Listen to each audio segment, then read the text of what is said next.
Hello and welcome to the Avrum Rosensweig Show.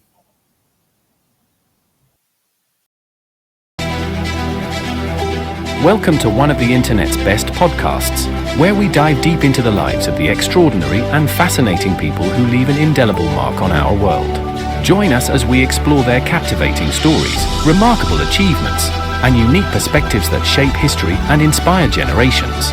Get ready to embark on a journey through the lives of inspiring people unlike any other.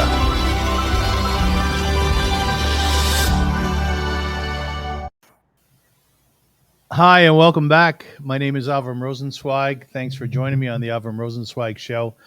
This show is all about humanity and honoring humanity. If we look at it through the filter of our successes and what we've accomplished, we're really quite a brilliant creation. There are lists and lists and lists that I print up of things that are phenomenal. Sometimes things that we just take for granted in terms of what we have, come together and done on behalf of ourselves, on behalf of others. Simple things like mastering flight, sending a person to the moon. It's almost like we take that for granted now with, rocket ships flying up into space all the time. But imagine we, humankind, have walked on another planet. It's a phenomenal concept, it's a phenomenal reality. Music. If you listen closely to the music of great composers like Bach, you close your eyes and you take in the moment, you will be sent into another stratosphere because of the brilliance of that man and the brilliance of his music, and is not obviously restricted to Bach. There's great rock and roll, there is great gospel, there is great Jewish music, folk music. Now, with that, I'm going to segue here into my guest. My guest today is Neshama Carlebach. How are you, Neshama? I'm great. How are you?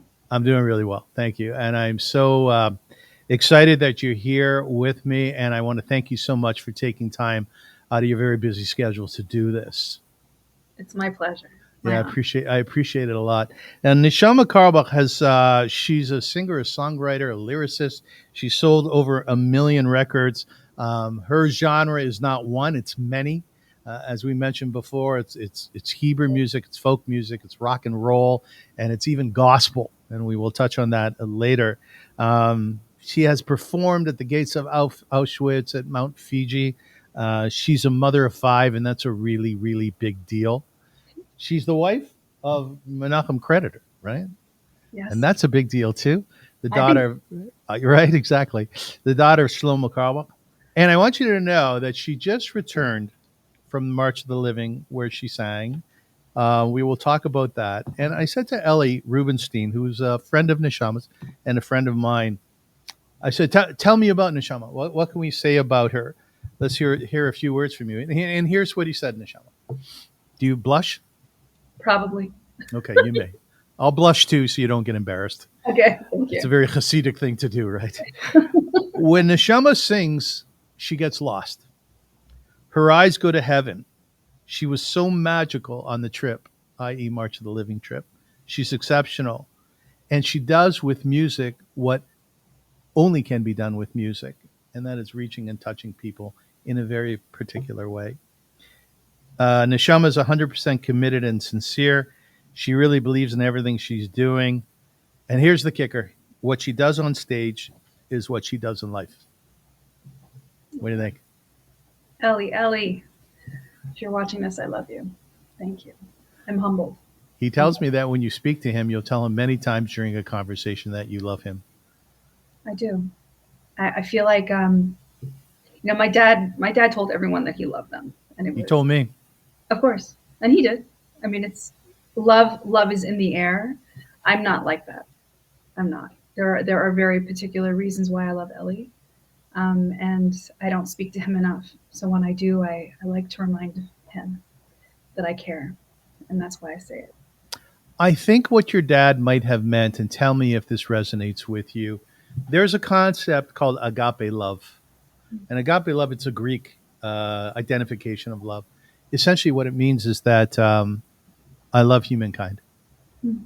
Maybe because they're creations of God. And I think that's what your father meant. Possibly. Yeah. Possibly. I don't. I stopped years ago trying to figure out what he meant. So I just Right, I know, I get that, and I understand that. It's he as tries I to speak for him. This is what Shlomo meant. This is what Shlomo said. It's exhausting, but that sounds right. Sounds reasonable. it's kind of interesting the iterations that you went through as the daughter of Shlomo Carlebach. You said in an interview with Mark Golub, who was your rabbi, No, he was a colleague who because I respected very much. He the passed. interview in the interview he said, "Listen to me, I'm your rabbi." Okay. Okay. Mark, yeah, and you touched during the interview about how when you were younger, that your dad's approach to kiruv, to music, to Jewish people, you said these are your words. It kind of creeped you out. Yeah. How so? I don't remember the context of that comment before, but it was a lot. I say very freely now at this point in my life after a great many years of therapy. I'm aware that I grew up in a cult-like environment, Yeah. and it was that for some people it worked great. For some people, it gave them meaning and balance, and for me, I felt very ungrounded in it. And it's not that he creeped me out, but he attracted a lot of people who were lost. And not in the way that Ellie described to me, because when Ellie says that I get lost in my music, I take that as a sincere compliment. But people who really didn't know who they were, people who couldn't find themselves, people who had addiction, and being surrounded by those kinds of people, I believe was a healthy and healing and giving experience for my father, but not a great place for me, Especially not as a child especially at any age. at any.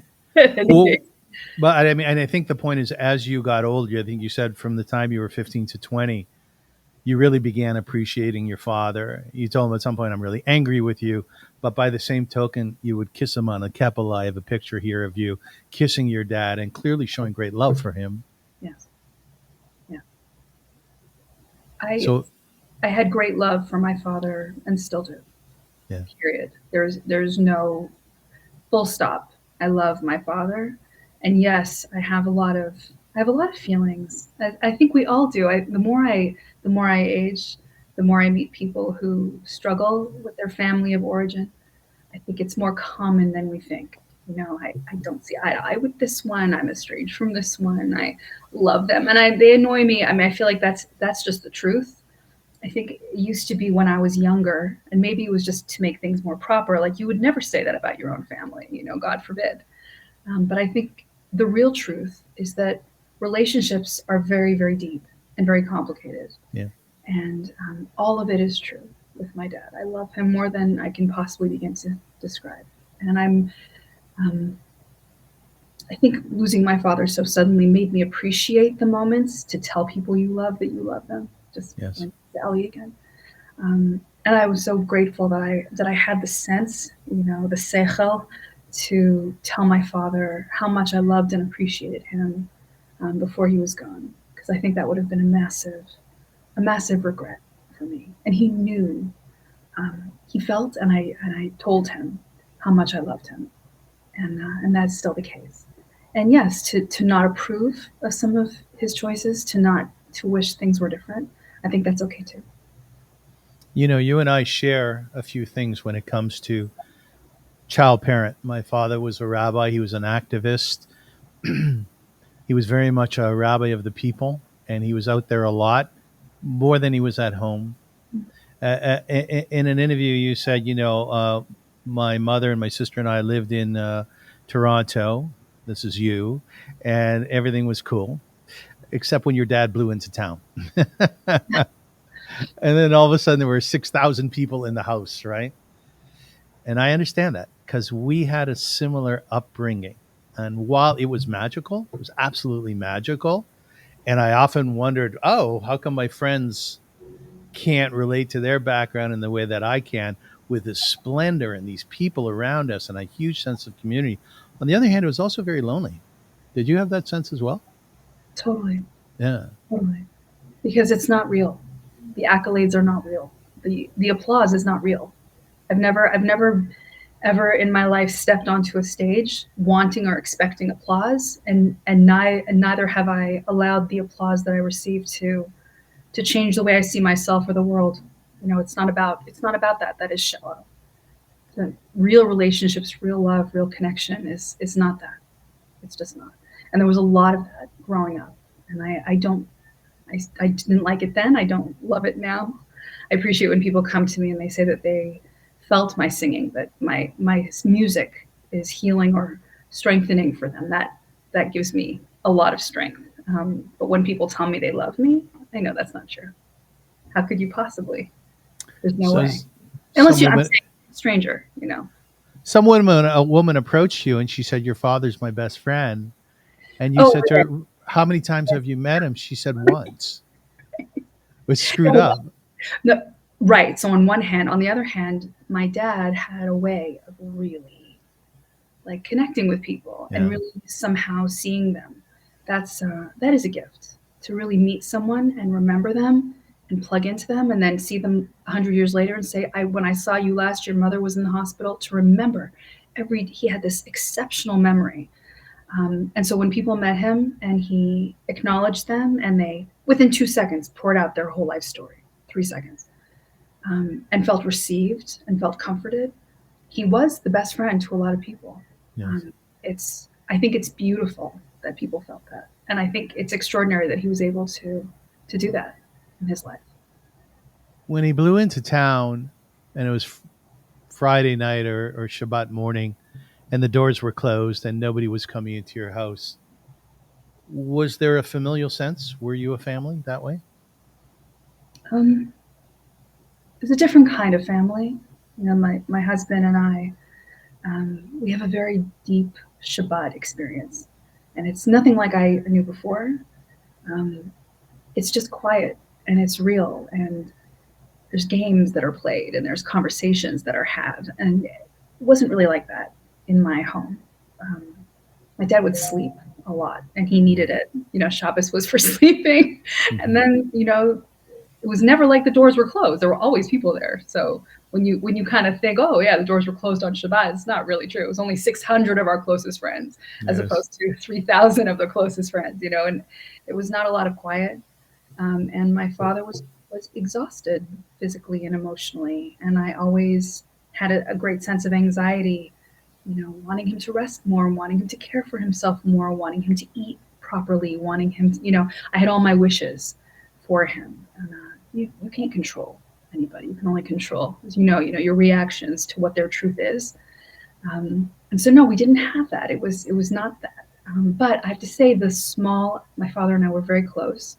We spoke every single day from wherever he was in the world. Um, I still speak to him now, as flaky as that sounds. I feel very much like he saw me. I feel very much like we were close. But it was a different kind of relationship than I think most people have with a parent or with a loved one. It was very different.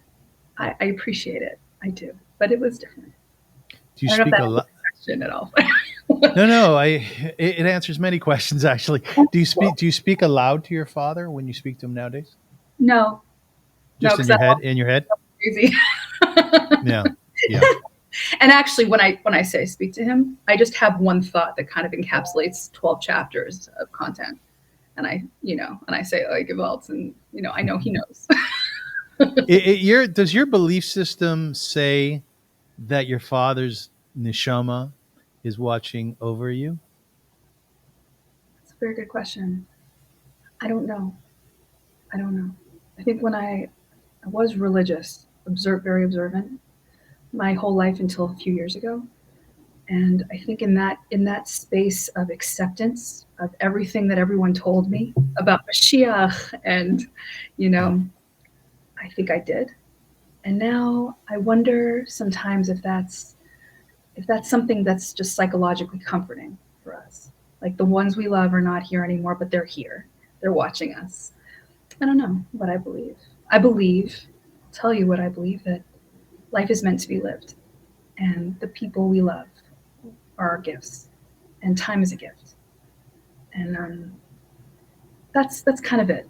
You know, I don't know what happens after. I would hope that the souls of the ones that we love, the souls, we're talking about the March of the Living, I feel it as much as I do as when I'm in Poland. I'm praying that there is comfort for them in some form, wherever they are. But I have no idea. I don't. And I think as I grow older, that's more and more okay. I don't need to know. I just want to live my life and be a mensch and be a human that can provide some solace and some healing for our broken world. And the rest of it, I think fretting about it or worrying about it is not, I don't know, not productive. Do you have a relationship with God? Very much. What is it? God is here. I don't know where my Father is at, but God is here. God is present. I pray all the time for different things. I pray for my children. I pray for Israel now. Now I don't stop praying for Israel, for the hostages,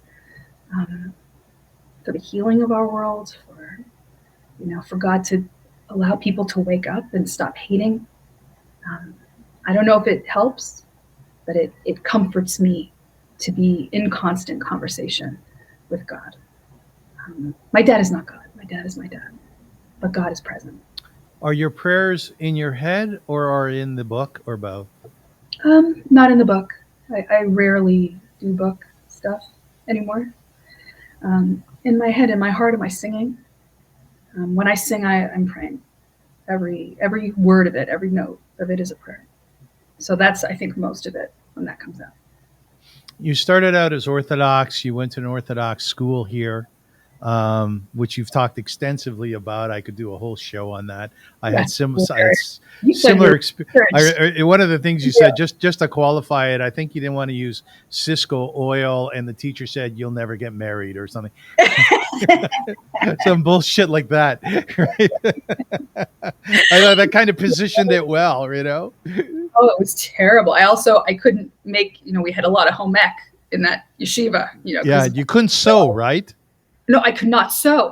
Sew. And then I couldn't make a skirt. My skirt was not a wearable thing. It was maybe a large handkerchief at best, half a tablecloth. I don't know. And the teacher said, "You're never going to get married." And I was like, "He's not going to just need a skirt." Which, by the way, how inappropriate. Like, who knows who I would love, or maybe my husband would want to wear a skirt. You don't know. Well, you know what I find very compelling about where you came from and where you are now, and again, I share this with you because I was Orthodox till I was 20, and then I left it because I couldn't breathe. I just simply couldn't breathe. Same. My story is very similar to Ellie's story, Ellie Rubenstein's.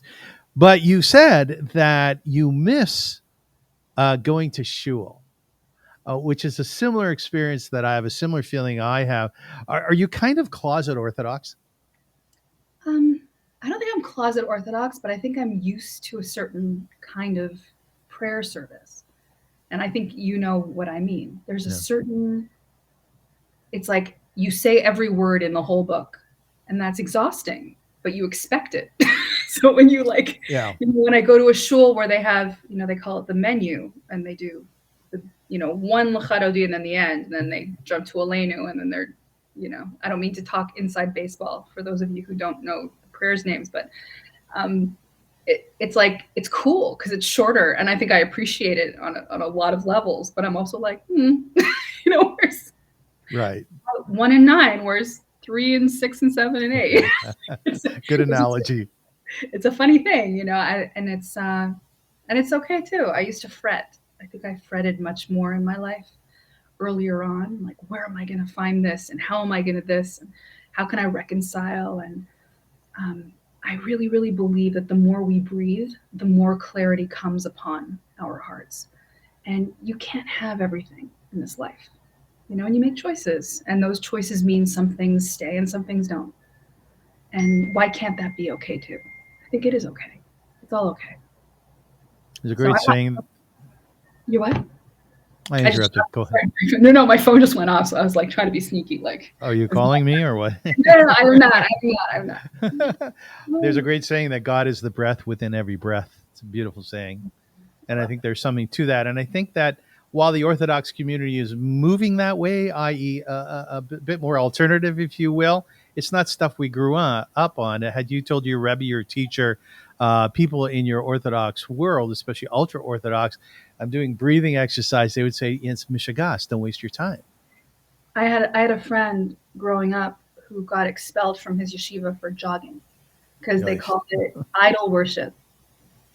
They didn't see it as self-care or as help. It was like, no, you are learning and that's your function. And I don't agree. I don't raise my children that All 5 of them. way. So by the way, just like, don't be that impressed. My uterus has not had 5 children. Your uterus has 2, right? I have 2. I have 2 sons and I have 3 gorgeous stepchildren who I love.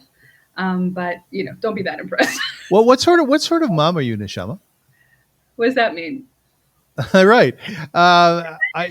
From what I know about you, from the research that I've done, from our very short conversation, you seem to be a very soft, gentle, loving, caring person, and I'm sure with a ton of baggage.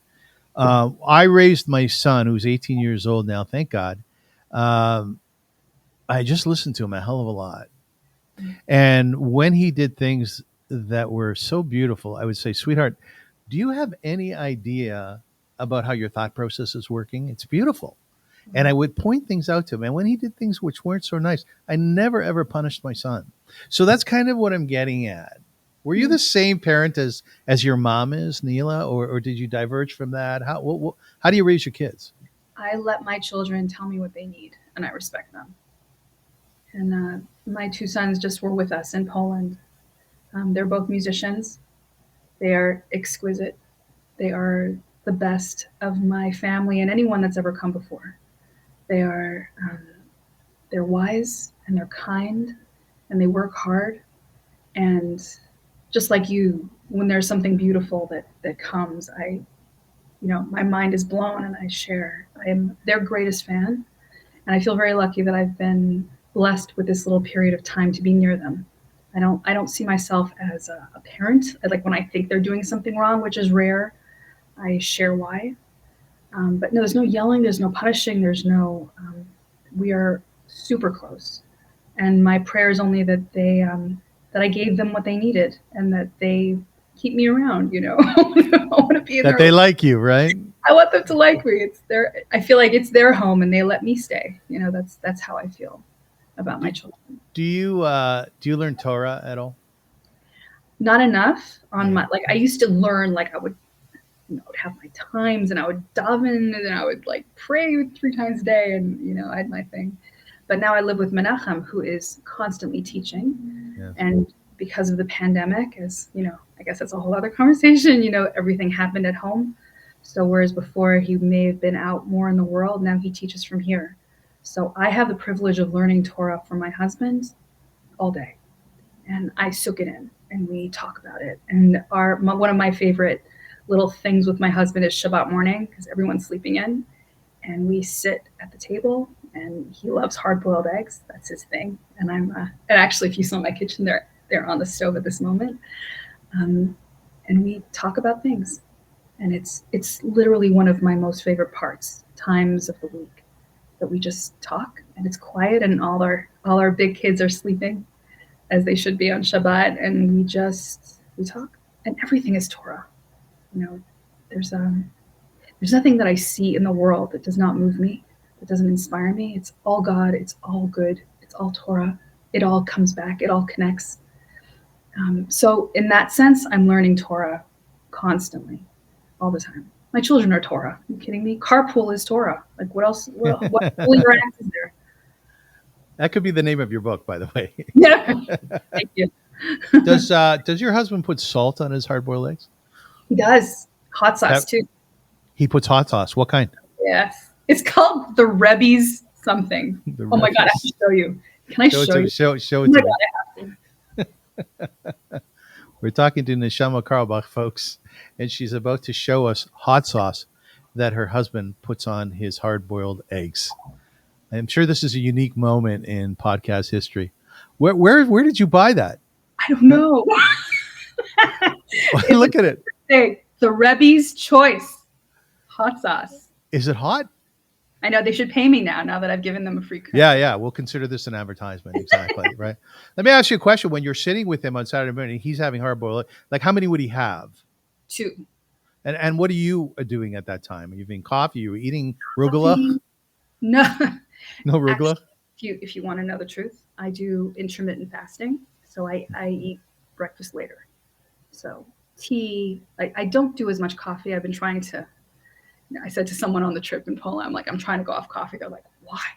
Why would you do that? Exactly. That's a good question. I know. But it's tea, it's, whatever. And he has his eggs. It's a thing. How many hours do you fast? I try to do 14. Oh, good. And you're okay with it? More. I feel great. And I will tell you, not that this is about health stuff, but not eating before I go to sleep has changed the way I sleep. So I think I used to eat later at night, especially we'd be on a gig and then we'd go to a diner or something afterwards. Yeah. It's actually the best food ever after a gig. I'm not going to lie. No, it's true. But not eating. And so if I have a show, I eat before and then I don't eat again. I just drink. I drink tremendously. It's, I've got my hydration is everything from my throat, all the way down. But the not eating before I go to sleep has literally changed the way I rest. And I'm really grateful for that. So sometimes if I'm able to if I'm not hungry in the morning, I just continue with the fast. If I wake up hungry, I respect what that is. But since you asked, it's been really a life-changing thing for me. Stop eating 6-ish and then sleeping great.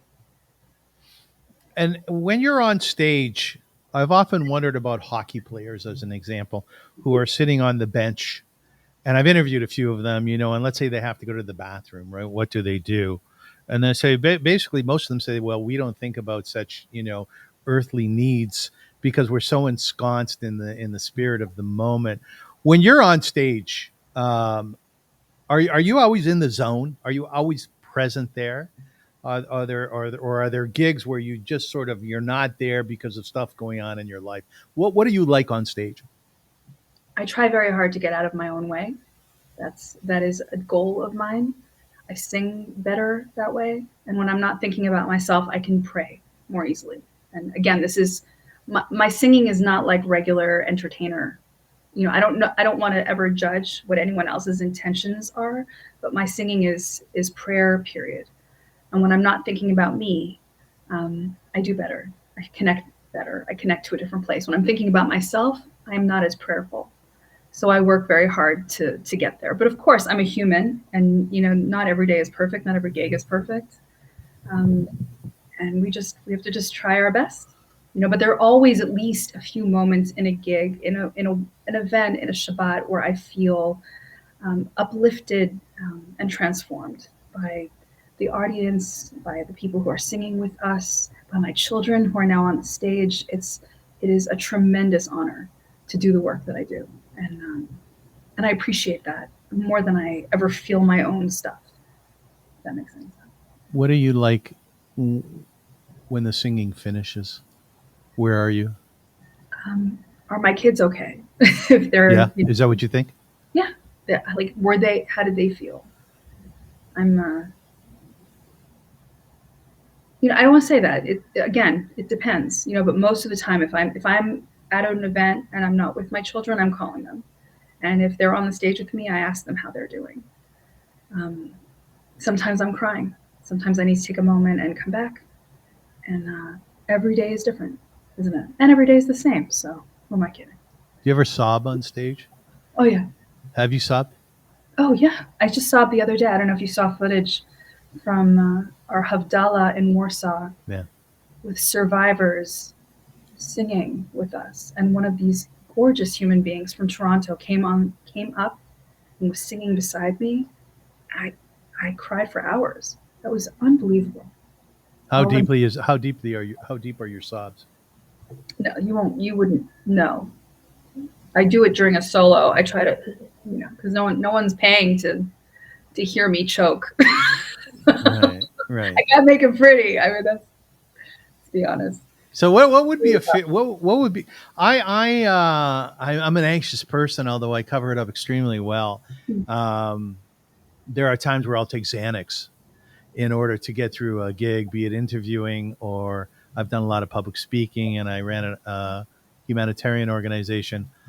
I really always have this fear of just going through a panic attack, in public. Do you have particular fears like that? No, I'm Oh, sorry. good. No, I don't panic. I've gone through a lot, but you said earlier that that I have baggage. I mean, everyone does. Yes. I'm not special in that way, but I do not let my baggage hold me. My baggage is where it should be, on the side, to be looked at diligently with my therapist, and my husband, and I don't let it guide me. I let my baggage be in my Right. past, and I work very, very hard to exist in the moment and to find joy. It's been very big work for me, and so I'm sorry you do. I do not panic. I don't. I'm sure I have my anxieties. I'll tell you where I go, because you're searching, and I want to give you something that'll make you feel like this Thank is you. that's worthwhile. Yeah, let me off the hook here. I know you're like digging. You're like, yeah. I get very. I want the schmutz. You do. I know. I see it. I'm like, oh, I wish I had something more to say. I get very anxious before I fly. Yeah. Always. It's been a thing for a long time, and I realized through, obviously, I'm going to talk about therapy a lot because therapy is my saving grace. My father died on a plane, and obviously his death rocked me. I was young. I was expecting it because he wasn't ever taking care of himself, but obviously I didn't expect that he would just be gone. And every time I walk on a plane, I get panicky. I do, but I don't get panicky in the way that I'm shut down and not capable of going to my seat and having conversation. It's not a panic attack, but I feel it all the time on planes. And before I have to fly somewhere, I have to talk myself down. Mhm. It's okay. It's okay. It's okay. You're okay. You'll be all right. Yeah. I just want to take a step back for a second, because I know that your father died on a plane, but the plane hadn't taken off, right? It was taxing. It was taxiing. When I read a when I I wasn't there. I wasn't there, so I don't even know. Maybe it didn't. No, but my question to you, Neshama Carlebach, is it Carlebach or Carlebach? Carlebach, but you say it however you want. Does anybody say Carlebach? I do. Well, I know you do. So I remember when my dad passed. It was before Shabbos, and I called the hospital, and I had visited him the night before in the hospital. He had a minor heart attack, and the nurse said to me on the phone, she said, "We're trying to keep your father alive." What? Oh, God. Do you remember the phone call you got after your father had the heart attack? Do you remember that call? You can't share something like that and then expect a compassionate person to that's very hard. I'm very sorry. Yeah, no, thank you. Thank you. But I'm always fascinated by that call and such calls, because they are so daunting and they're not the ones that you want to get. I was just reading about 4 Israeli soldiers who were killed on May 10th, which is today, actually. And I think, oh my God, there's 4 families out there suffering so badly, No, there are no words for that phone call. right? Yeah, I think about that a lot right now. Yeah, I do too. Families who are waiting and not Yeah. breathing and not sleeping, and after October 7th, who's really sleeping? And I wasn't there, and I cry all the time. I really do. My husband and I cry all the time. I never got a phone call. The whole world began to mourn and talk about it, and the first phone call that we received was from a journalist, because it wasn't important that anyone inform the family. And the way we were treated, even by the chevra after that, we had I used to call my father the great umbrella. Like he was so effective. I didn't know it was raining. It was just, he was so protective and comforting, and he just ushered us through. He was like we had the VIP pass going with him. But the moment his back was turned, it became more clear after he was gone. The people who, so loving and blah, blah, blah, they didn't care. Yeah. If we were healthy, if we were eating, if we were cared for. I'm saying when I was 5 and 6, like when I was very little, they didn't care. And definitely after he died, the behavior that we endured, and they would say, well, you're just women, or you're just this, or you're just this. It was despicable. And if there was anything that's kept me from being religious, it's been the community that I grew up with. I never ever want to be exposed to that kind of behavior again. And at the funeral, we didn't count at all. There was nothing about us that counted. I'm sorry.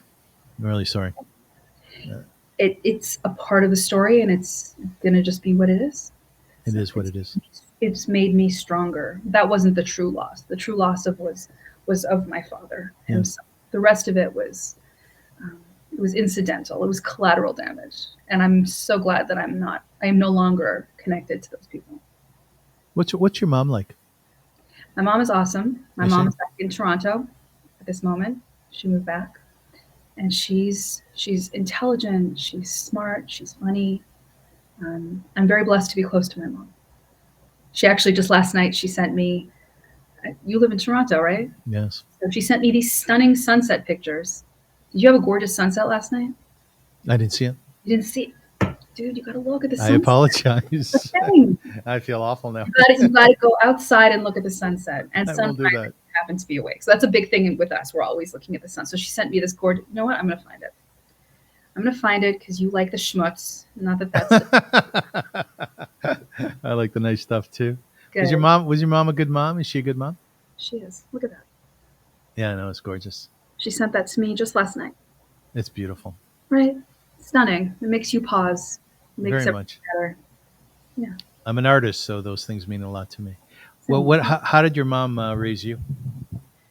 Um, it's a funny thing about that because I don't really know how to say that she raised me. She was a working mom, and she had a lot of business trips. My mom's company, among other things, was the first to bring karaoke to Canada.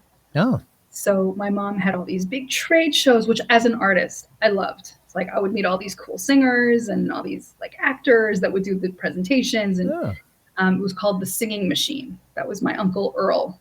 Was Uncle on- Earl. Uncle Earl. We all have one of those. Uncle Earl, I know.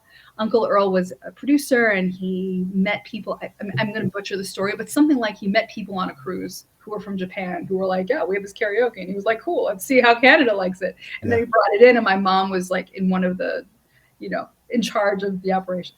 So she traveled a lot. She had a career. She had a thing, and I was very, very connected to my dad, and so wherever I was in the world, with him, with her, I was always running somewhere. We were, we lived in Toronto, and I would go to school, but then I wasn't that kid that went to school all that much. And my dad would come in and like swoop us up, and we'd go somewhere exotic and interesting. And then it was a very, I don't know. I guess that's not really an answer, but Yeah, you would go to Toronto, to New York. Did you go to San Francisco? He did. I know he did.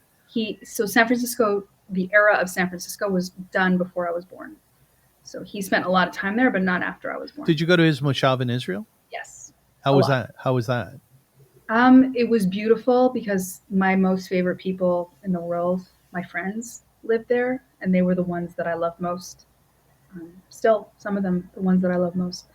And but the people were creepy, and Yeah. I've shared publicly, and I continue to share because I think it's important. I was molested when I was 9 years old. Oh, I'm sorry. By one of the people who lived within that community. Right. Nobody helped. A lot of the people that I knew, a lot of my friends were hurt growing up, and it was very hard in that sense. It was a very complicated. The juxtaposition of joyous singing and spirit and just chaos was palpable. And I couldn't really put my finger on it until I grew older, but this is what I'm grappling with, and ultimately I am working on a memoir. Hopefully we'll put out my story in greater detail. But it was always a very interesting, like the high points, gorgeous, the Shabbases were gorgeous, the singing and all of that. The hard parts were just heartbreaking, devastating. Therapy's good, isn't it? Oh, dude, I would seriously, everyone out there, if you gain one thing from this, we all have our stuff. Work it out. Don't let it sit and eat you alive. Have you done Freudian therapy? No. Lying on the couch? No. No, I did 5 years of it. Did you? Was it good? Yeah, it's all good. Yeah. It's also important, and it's something which I had to come to later on in life, really after I separated from my orthodoxy, quite frankly, Right. because my father was resentful of the fact that I was in therapy, and I guess he felt as though I'd be speaking about him, which I did. Of course. Yeah, you're supposed to. You're supposed I told my son, I said, honey, we're going to get you into therapy because you got shit to work through, and talk as much as you want about me. I'm good with it. Of course. Right? Neshama, I love so many of the things that you've done in life, so many of the things you accomplished. Some of them are grand, and some of them are smaller, which only an individual would be privy to, other than the fact that you speak about it. One such thing is, you talked about where you like to sing, where you've sung. Um, and one of the places you sang was at a mikvah before a woman went into it to convert and afterwards. Can you tell me about that? That is so beautiful.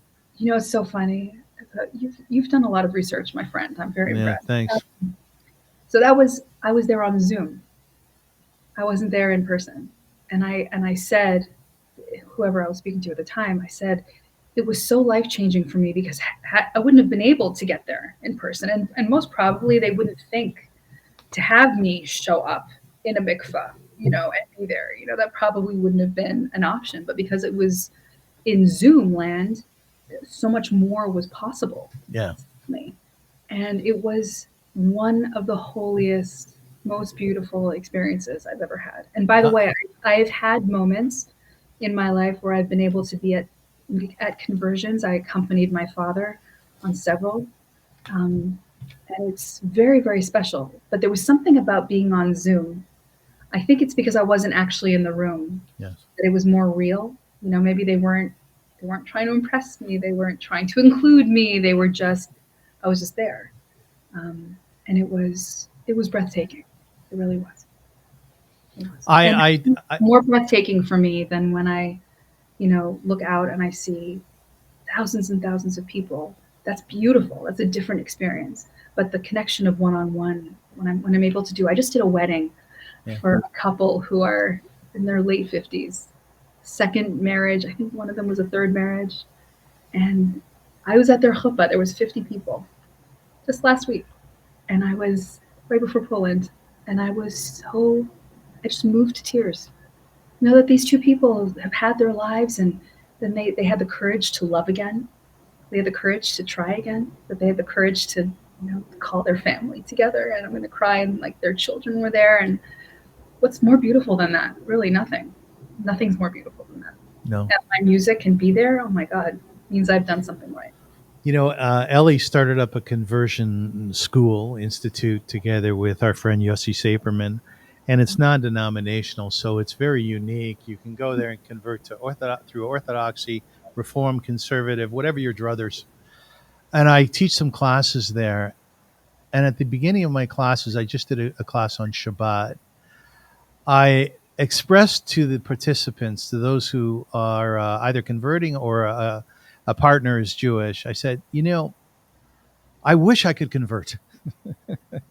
Oh, I wish I could become a beautiful. Jew, right, Neshama? Beautiful. I feel the same.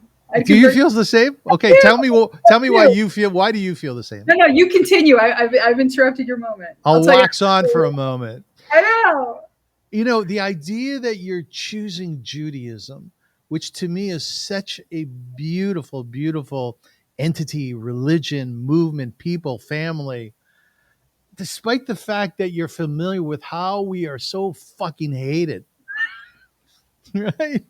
Why am I laughing? I shouldn't laugh. I shouldn't laugh, and yet I mean, it's true. all you have to go to any campus across North America today, and what is their focus? No Zionism, no Israel. Jews are. And I say the fact that you want to convert, that in itself is miraculous. And I always ask them, why do you want to do it? And there are many, many different answers. And then I ask them, what is it like when you go to the mikvah? Do you feel, and this is just me being dramatic and perhaps a bit silly, but do you feel that moment when boom, you're a Jew, where your soul, your neshama becomes Jewish? and they riff on that a little bit. Why would you like to convert? I think I've had it's been a lot of work for me to sort of distill my Judaism down Yeah. to what really means something to me. And I struggle with Judaism. I struggle with the way things are written. I struggle with the Torah. I struggle with community. When you convert, it's like you get to have a honeymoon. You get to Yeah. to choose. You're like, woo, I'm here. I love the idea of stepping into it sort of with conviction and without the stuff that kind of gets in my way when I have Jewish experiences. Are they singing my dad's songs? Are they not singing his songs? Are they singing them wrong? Do they know I'm here? Are they looking at me? Are they? I mean, these are all things that I carry when I walk into any synagogue, and to walk in and just have the joy of it. How beautiful! Also, by the way, just to riff on what you said, I don't feel inside that when you go into the mikvah, you suddenly have a lightning bolt and then you change. I feel like it's like you take the mask off. If you What are mask? Which mask? the mask of being anything but Jewish, the people who I've known who've converted without fail, and maybe I'm just limited in my in my connections, but they've said I've always known that this is who I was supposed to be. This is who I am, and now I'm just able to do it. It's like the people who've come out. This is who I am. Now I'm just sharing it with the world. I'm taking my mask off. It's this beautiful moment. People who choose to be a different sex, who have a different thing. This was who I was all along. And if you're not doing it because that's who you are all along, then you shouldn't do it. Because you're right. It's so much stuff. Especially these days. But to do it because you're suddenly free, because you're not closeted, because you're coming out and just celebrating who you were meant to be all along. Oh my God, how gorgeous is that? Nothing better. Neshama, why did they hate us so much? I don't know. I don't know. I don't Do you get it. do you see the hatred? Oh yeah, Where? everywhere, everywhere. I was just at Auschwitz. There were protesters at Auschwitz. Assholes. You know that? How do we do it? I don't know.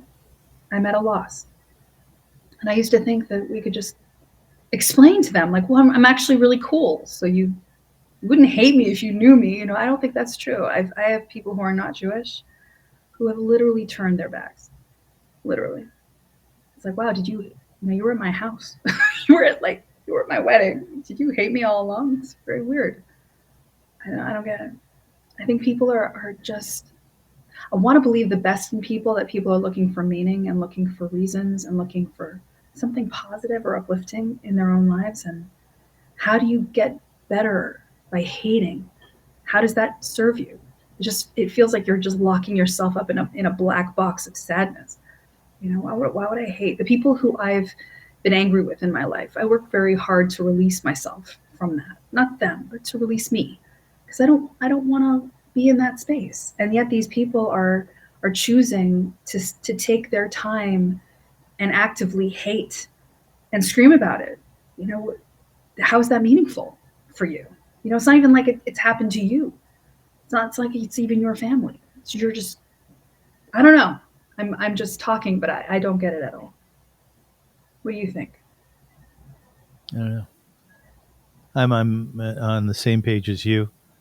Yeah. Yeah, I used to think that you just sit down. Like I ran a humanitarian organization called Via Hafta. I started it, and my goal was to get us out there into the world and show the world, Amcha, not our Amcha, but the world outside of us, the beauty of the Jewish people. Mm. And I thought that by having vans running nightly in the streets helping the homeless, and on the side of it, beautiful quotes from Samson Raphael Hirsch about the humanity and the Jewish people and everybody being one. I really thought that would make a big change. And now I look around since October 7th, and I don't know. And I'm scared. I'm really scared because we've lost 6 million. We know what it's like. Like you said, you were just singing at Auschwitz, and my son is 18. And I know what a beautiful people we are. So like you said before, just get to know me. Like, we're pretty hip. We have a lot of great stuff going on, but it doesn't seem to work. It's so weird. It's weird, eh? It's weird. Do you ever say A?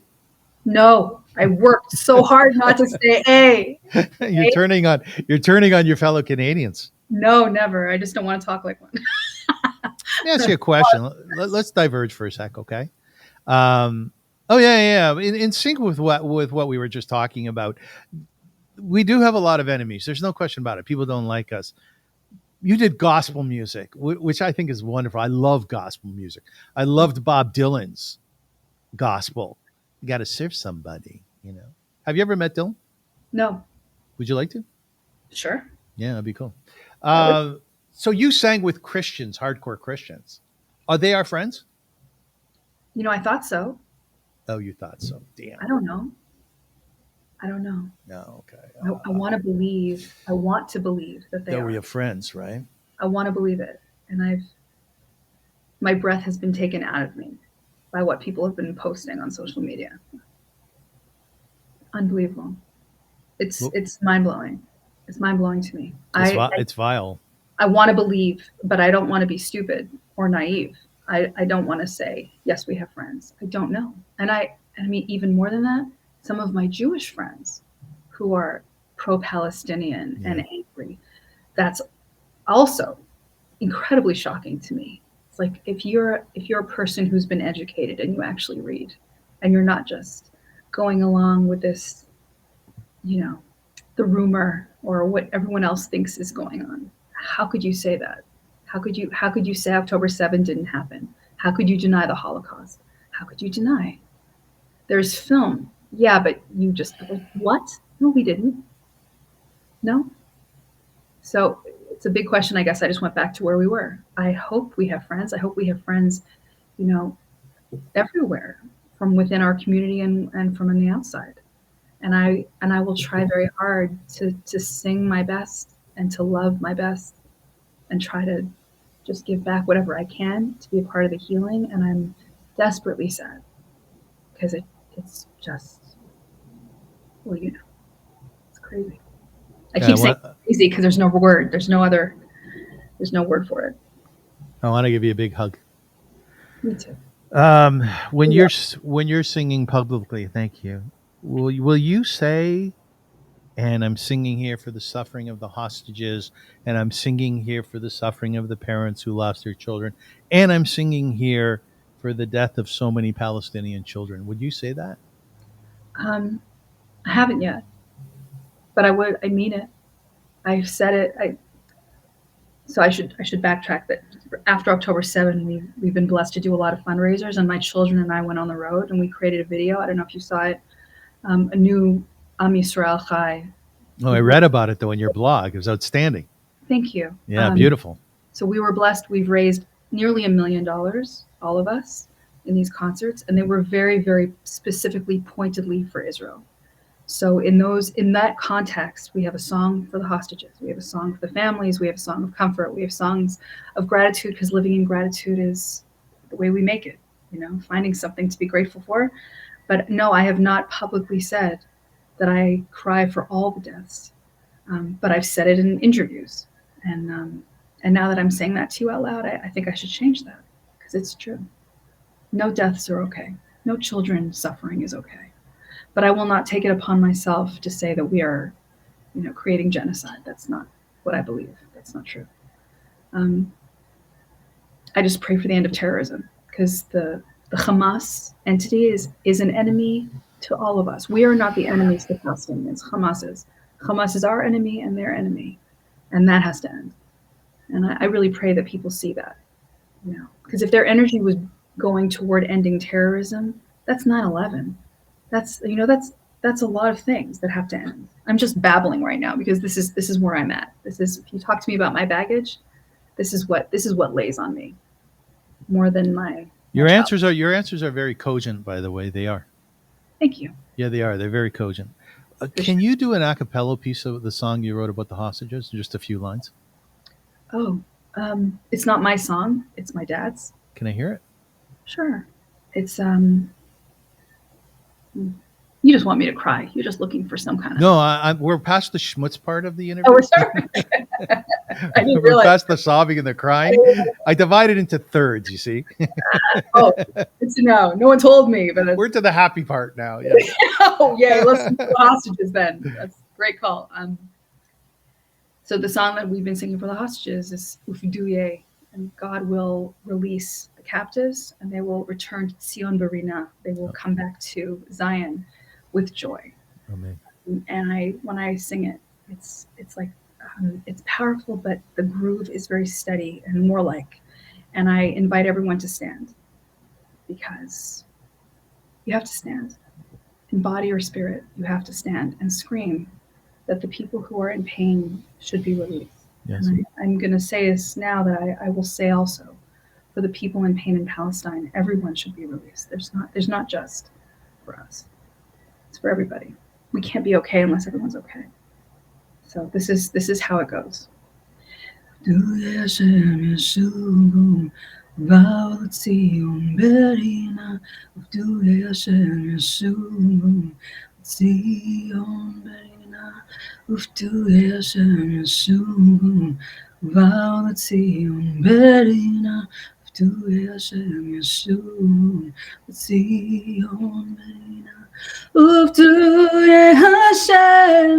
Yeshuvum uval letzion berina uvdu Hashem Yeshuvum uval letzion berina.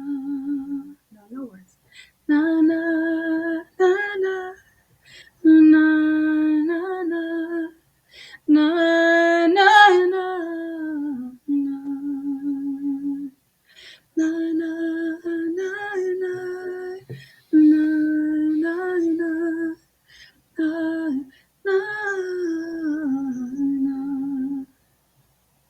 It's lovely.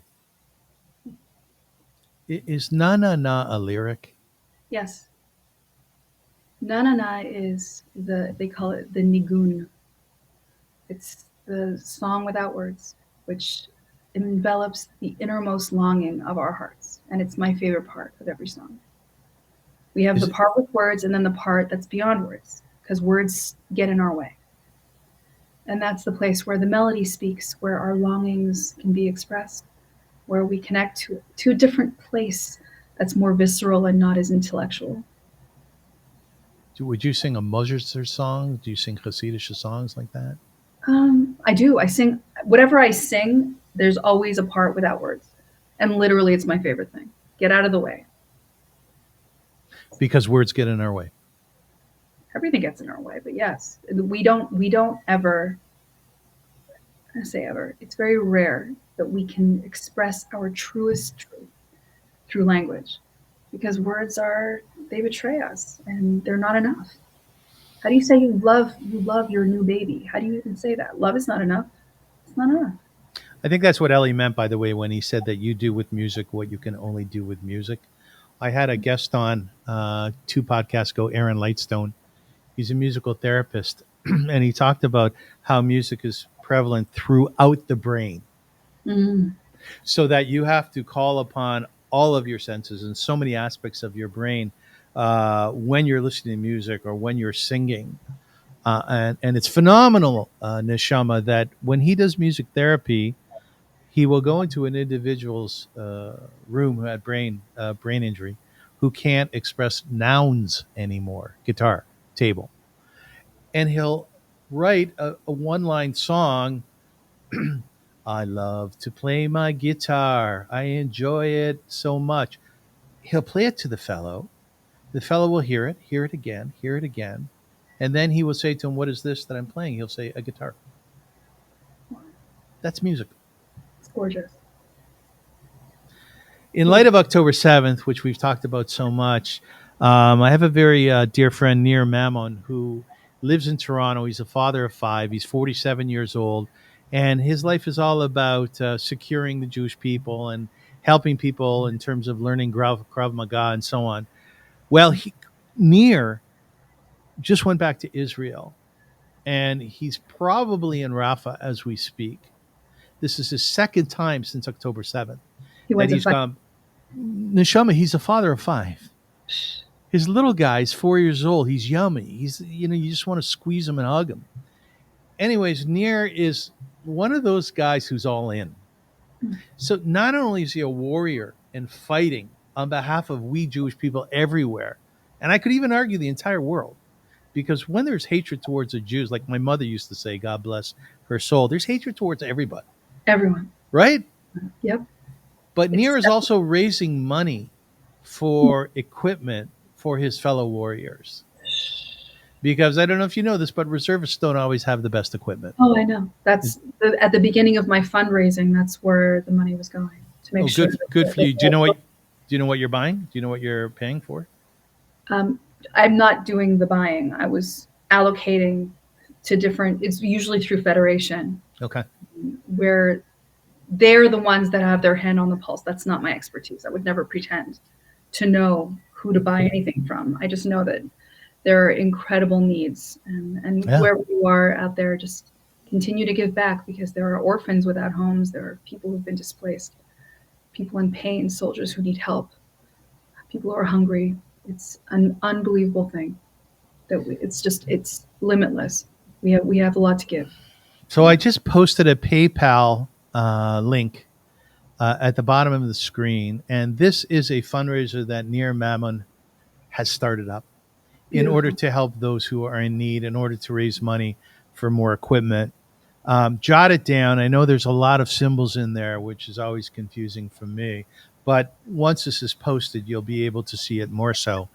Kol hakavod to my dear friend Nir. I did a podcast with him, and if you wanna understand bravery and courage, you got to watch this podcast. Because I said to Nir, I go, you live in Richmond Hill. You know Richmond Hill? I do. Yeah, it's up in Vaughan area. It's very safe.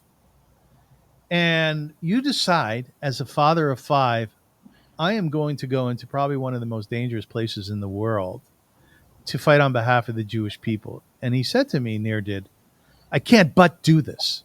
Yes. And his wife said, you have to do this. So brave. Oh. And I asked him about that bravery and that courage, because I'm a pachdan.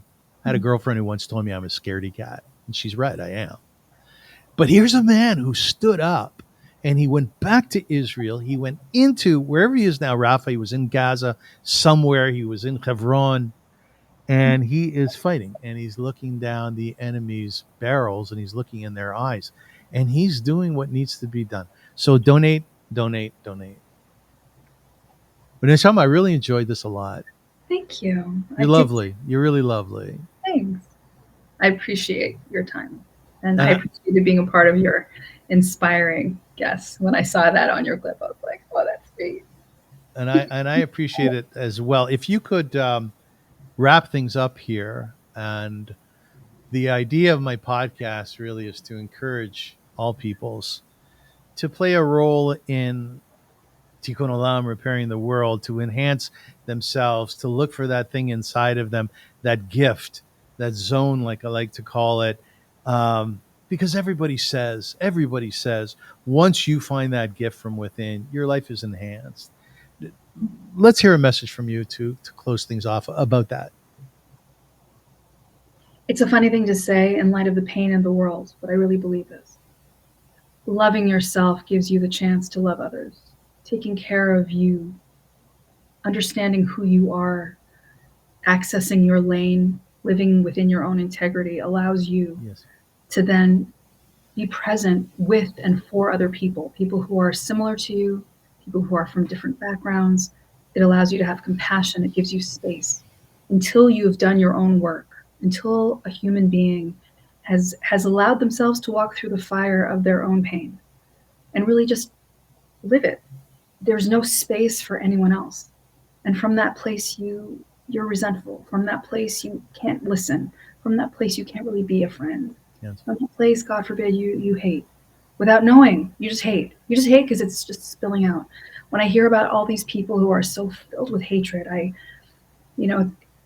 just wish that they could look inside and understand why. Like, how is it that you have space to hate all these other people? It's because clearly you've got anger and sadness and sorrow and hurt and regret and everything else that's piled up in there. Clean it out.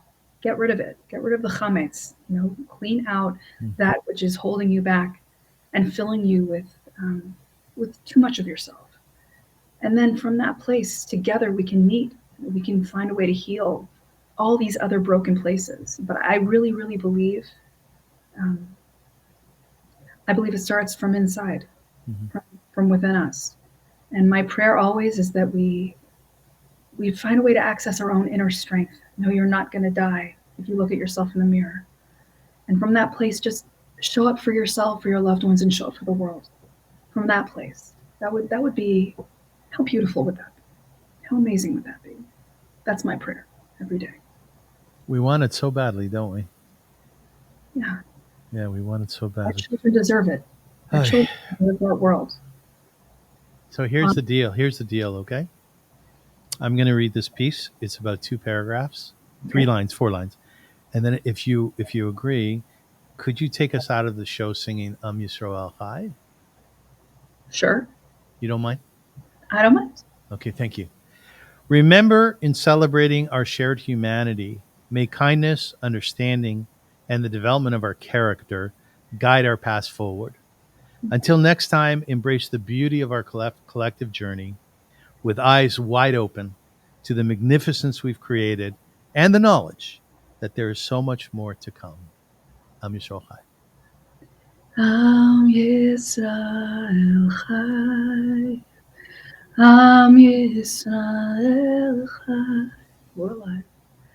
Am Yisrael, Am Yisrael,